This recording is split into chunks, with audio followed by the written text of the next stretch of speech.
आप लोग जिस पवित्र भूमि में खड़े हैं, इस पवित्र भूमि का नाम है तपोवन। मर्यादा पुरुषोत्तम राम और लक्ष्मण दोनों भाई लंका गए। राम ने रावण का वध किया, लक्ष्मण ने मेघनाथ। रावण जाति से ब्राह्मण और कर्मों से राक्षस। हिंदू धर्म होता है किसी ब्राह्मण को मारने से और गाय को मारने से ब्रह्म हत्या दोष लगता है। तो इनके गुरु मुनि वशिष्ठ, उन्होंने कहा तपोवन जाके तपस्या करो, तभी तुम्हारा प्रायश्चित खत्म होगा। लक्ष्मण जी ने 20 फीट गुफा के अंदर एक पैर पे खड़े होकर शेषावतार में 12 साल तपस्या की। और यहाँ से 65 किलोमीटर आगे एक जगह पड़ता है देवप्रयाग, और देवप्रयाग में 2 नदी का संगम होता है, जहाँ पे मर्यादा पुरुषोत्तम राम ने तपस्या किया। भगवान राम जब देवप्रयाग जा रहे थे तो माँ गंगा को पार करने के लिए कोई साधन नहीं था। लक्ष्मण जी ने धनुष और बाणों के द्वारा एक झूला बनाया। कहते लोग माया के पुल से भगवान इस गंगा को पार किए और अपने भाई को आशीर्वाद दिए। कहते हैं मेरे भाई लक्ष्मण, ऋषिकेश में कोई भी जनता आएगी वो सिर्फ तुम्हारे नाम से। आप लोग क्या देखने आते थे? लक्ष्मण झूला जो भारत में फेमस था। यहाँ के राजा, ये डिस्ट्रिक्ट पड़ता है टिहरी गढ़वाल, यहाँ के राजा थे नरेंद्र शाह, जिन्होंने गंगा के ऊपर डोरी और लकड़ी का झूला बनाया। 1924 में गंगा में इतना पानी हो गया कि लकड़ी का झूला टूट गया, और झूला टूटने से 2 व्यक्ति गंगा में बह गए। उसी समय कलकत्ता के सेठ थे सूरजमल प्रसाद मल मारवाड़ी, अपने माता पिता को लेकर 4 धाम जा रहे थे, बद्रीनाथ, केदारनाथ, गंगोत्री, यमुनोत्री, ये उत्तराखंड स्टेट के 4 धाम। उन्होंने देखा कि आगे जाने वाले 2 व्यक्ति इस गंगा में चले गए, यहाँ पाप हो रहा है, यात्रा बंद कर दिया, 4 धाम नहीं गए। इतना पैसा था उनके पास कि पुराने ज़माने में 2.5 लाख रुपया चांदी का सिक्का अंग्रेज सरकार को डोनेशन देके लक्ष्मण झूले को निर्माण किया। सन 1927 में लक्ष्मण झूले ब्रिज को स्टार्ट किया गया था, और 11 अप्रैल 1930 में टूरिस्ट का आना जाना शुरू हुआ। 3 तला का झूला बनने में लक्ष्मण झूला आज भी है, 450 फीट लंबा है, 6 फुट चौड़ा है। केवल उसको बंद कर दिया गया 2.5 साल से कि झूला कमजोर हो गया है, झूले में कोई भी नहीं जाएगा। उसके 5 फुट छोड़ करके एक नया पुल बन रहा है जिसका नाम है बजरंग सेतु। वो कांच का पुल बन रहा है। आने वाले 10 महीने में वो पुल चालू हो जाएगा, तो लोग उसी पुल से आएंगे और जाएंगे। और लक्ष्मण झूला हमेशा बंद रहेगा, राष्ट्रीय धरोहर के नाम पर रहेगा, केवल उसका फोटो और सेल्फी लेने के लिए। तो लक्ष्मण ने वहां पे तपस्या किया, राम ने देवप्रयाग में किया। जिस मंदिर में मैंने आपको खा किया इसको बोलते हैं शत्रुघ्न मंदिर। एक ऐतिहासिक थोड़ा रास्ता दीजिए उनको जाने के लिए। ये सबसे पुराना और एक ऐतिहासिक मंदिर है, और आपको शत्रुघ्न जी का मंदिर बहुत कम देखने को मिलता है। ऐसा कहा जाता है शास्त्रों में कि वृंदावन में लक्षासुर ब्राह्मण का वध किया था इन्होंने, इसलिए शत्रुघ्न ने यहाँ पे तपस्या किया। राम के छोटे भाई शत्रुघ्न ने यहाँ पे तपस्या किया था। और ये मंदिर बद्रीनाथ जी का भी है, इन्हें आदि बद्री कहते हैं। आप लोगों को पता होगा, पढ़ा होगा आप लोगों ने कि हिमालय में 6 महीना फाटक बंद रहता है और 6 महीना खुला रहता है। अभी 10 दिन में फाटक बंद हो जाएगा हिमालय का पूरे 4 धाम का, तो लोग यहीं पे दर्शन करते हैं। कहते हैं नारायण ने वहाँ पे तपस्या किया था, नर ने यहाँ पे तपस्या किया था, इससे दोनों 2 पार्ट में दर्शन होता है। यहाँ 12 में दर्शन होता है, वहाँ पे 6 में दर्शन होता है। तो यहाँ पे नर के रूप में भगवान विष्णु है और बगल में शत्रुघ्न जी है, जहाँ पे तपस्या करके अपने प्राचीन खत्म किए थे। तो एक बार चप्पल जूता खोल करके जाके दर्शन करके और आप लोग आएंगे। तो ये रहा जानकारी यहाँ के बारे में, हमारे गाइड साहब ने बताया। और आगे चलते हैं, हम लोग देखते हैं कि आगे क्या क्या चीज़ें हैं। बाकी हमारे साथी लोग हैं।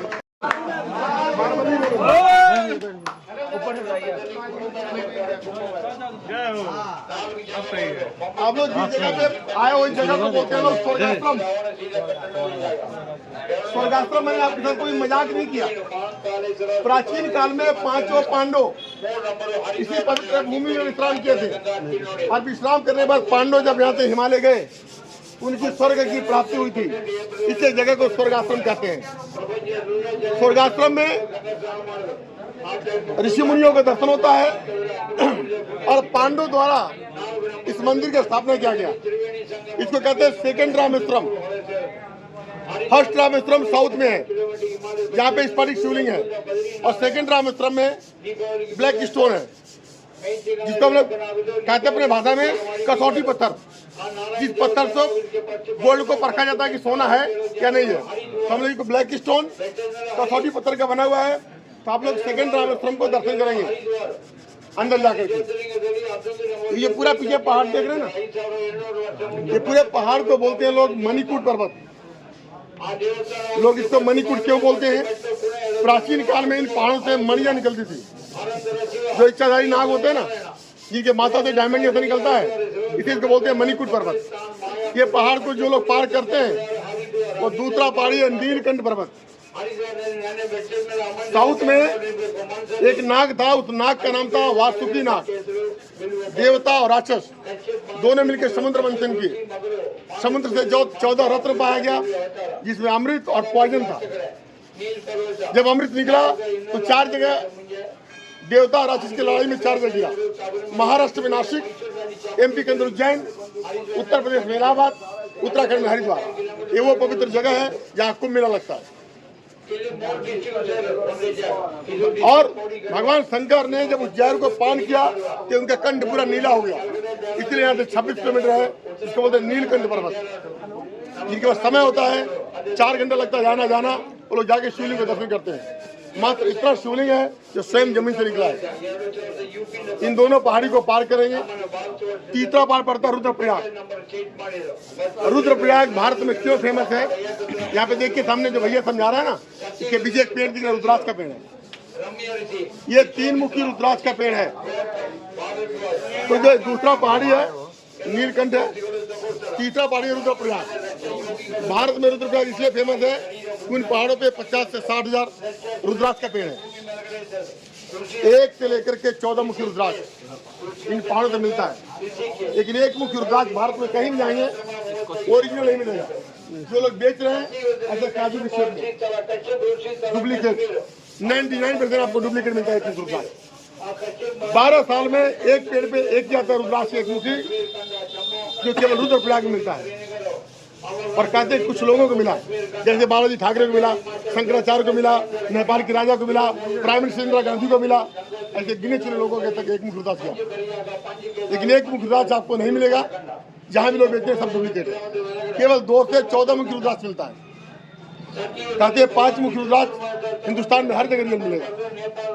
जो लोग 5 मुखी रुद्राक्ष को गले में पहनते हैं, जिनको ब्लड प्रेशर का, सांस का या हार्ट का प्रॉब्लम है, उनके लिए अच्छा।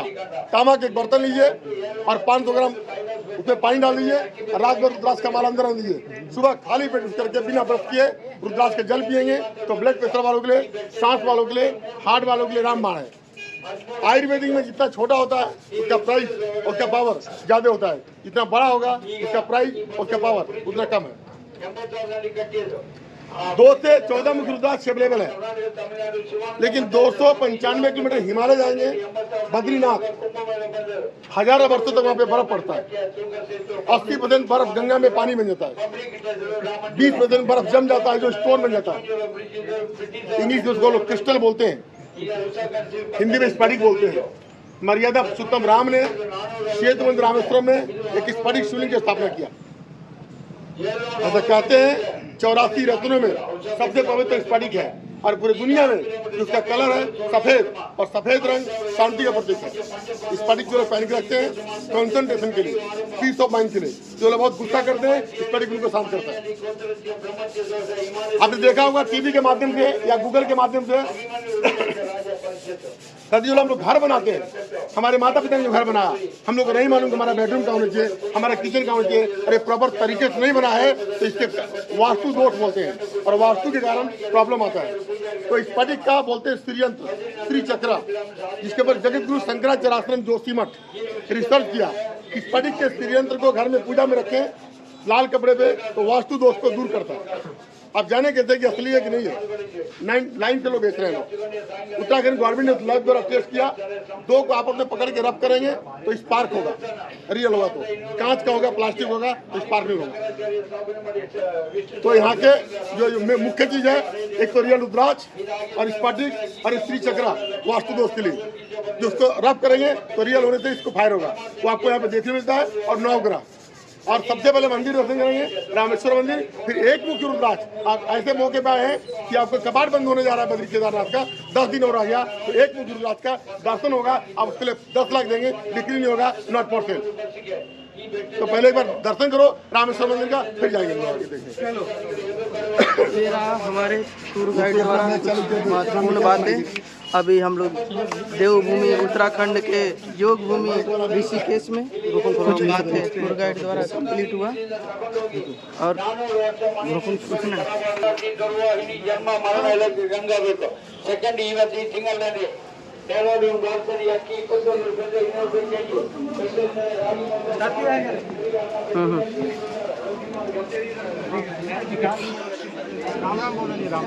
देवभूमि उत्तराखंड के योग भूमि ऋषिकेश में अभी हम लोग का ये रामेश्वर मंदिर पे अभी पहुंच चुके हैं। यहाँ में हम लोग दर्शन कर रहे हैं और ये हमारे संतोष भाई कुछ बोल रहे हैं।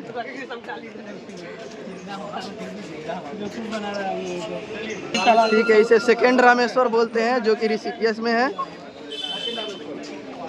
इसको बोलते हैं परमार्थ निकेतन। छोटी छोटी बहुत सारी मूर्तियां हैं, लेकिन मेन आपको देखना है पहले पंचमुखी शिव का विराट रूप है। जब भगवान शंकर माता पार्वती को अमर कथा सुनाए थे वो सीन आपको देखने को मिलेगा। वहाँ पे एक तोता है जो आपको देखने को मिलेगा झरने के बगल में, जिसने कथा सुन के अमर हो गया था, जिसका नाम पड़ा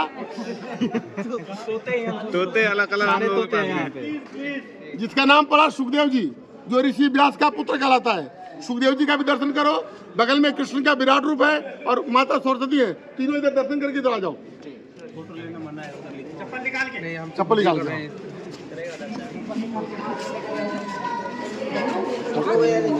सामने सामने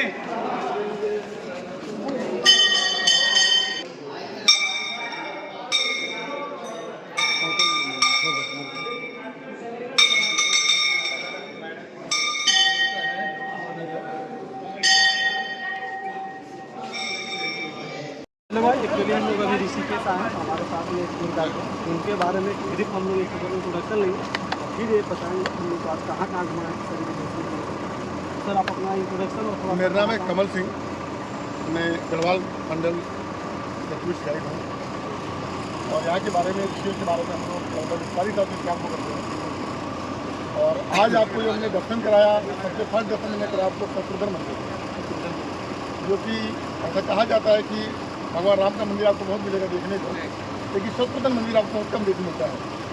तो शत्रुघ्न जी का जो मंदिर है वहाँ पे शंकराचार्य ने स्थापना किया था 8वीं शताब्दी में, लगभग 1300 साल पुराना मंदिर है। उसी स्थान पे नारायण ने भी तपस्या किया था। तो बद्रीनाथ जी का और शत्रुघ्न जी का मंदिर है, मैंने आपको बताया इसके बारे में, इसकी मैंने आपको स्टोरी बताया। उसके बाद मैंने आपको दिखाया रामझूला। रामझूला एक्चुअली उनका नाम रामझूला नहीं है, उनका नाम ओरिजिनल शिवानंद झूला। साउथ के स्वामी जी रहने वाले जिसका नाम था स्वामी शिवानंद जी, साउथ के ईस्ट गोदावरी के, जिन्होंने 63 में समाधि ले लिया था। उनके शिष्य थे स्वामी चिदानंद जी। इंडिया गवर्नमेंट के परमिशन लेने बाद ब्रिज को निर्माण किया। सन 1985 में झूले को बनाया गया था और सन 1986 में कम्प्लीट हो गया। रामझूला 650 फीट लंबा है और 7 फीट चौड़ा है, जो विदाउट पिलर है। चलने पर हिलता हल्का सा वाइब्रेशन है, इसलिए इसको बोलते लोग शिवानंद। दोनों एक ब्रिज को दोनों नाम देना होता है, इसको कहते हैं शिवानंद। रामझूला ब्रिज को क्रॉस करने के बाद आपको आता है रामेश्वरम टेम्पल। चलिए रामेश्वरम टेम्पल जिसको पांडवों ने स्थापना किया, हमारे ब्लैक स्टोन शिवलिंग है, पांडव द्वारा उसकी स्थापना किया। उसके बाद आपने देखा गीता भवन, परमार्थ निकेतन और जानकीपुर। जानकीपुर देखने में जो नया ब्रिज बना है जानकीपुर, और उस ब्रिज से आपने गंगा को पार करके और आप लोग बस पे आए हैं। ये पार्किंग है लास्ट में, 18 फुट पार्किंग, यहाँ पे आपने सभी लोग आए। बाकी लक्ष्मी जी में बहुत कुछ है, लेकिन लक्ष्मी भी